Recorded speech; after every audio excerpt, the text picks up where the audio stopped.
Hello everyone, welcome to my mini vlog. আমার reception পার্টিতে কী কী menu হয়েছিল তোমাদের সাথে তো শেয়ার করা হয়নি, তো আজকে একটা ছোট্ট ভিডিও নিয়ে এসেছি।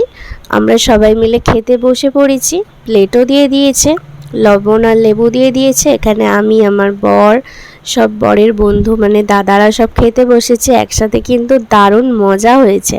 প্রথমেই দিয়ে দিল মশলা কুলচা। এই মশলা কুলচাটা কিন্তু খেতে দারুণ টেস্ট হয়েছিল। কুলচার সাথে খাওয়ার জন্য দিয়ে দিয়েছে চানা মশলা। কুলচা দিয়ে চানা মশলা খেতে কিন্তু দারুণ লাগছিল। তারপরে দিয়ে দিল স্যালাড আর গরমা গরম ফিশ বাসিন্দা কিন্তু দারুণ টেস্ট হয়েছিল। তারপরেই দিয়ে দিল বাসন্তী পোলাও আর চিলি চিকেনটাও কিন্তু দারুণ খেতে হয়েছিল, খুব সফট হয়েছিল।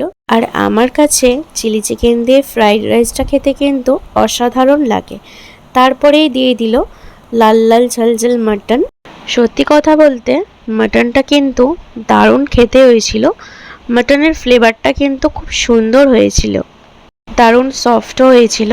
রাত্রির হয়ে গেছে যেহেতু আমি 2 পিসই মাটন খেয়েছি। তারপর দিয়ে দিল চাটনি, আমের চাটনি করেছিল, তো আমি চাটনিটা আর খাইনি, রাত্রির হয়ে গেছে যেহেতু। আর তার সাথে পাঁপড় ভাজাটা খেয়েছি। আর বড় বড় মাছের মাথা আর মাছের লেজা দিয়েছিল।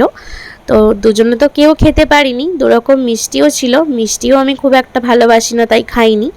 আজকের এই ছোট্ট মিনি ভ্লগটা তোমাদের কেমন লাগলো প্লিজ তোমরা কমেন্ট করে জানিও।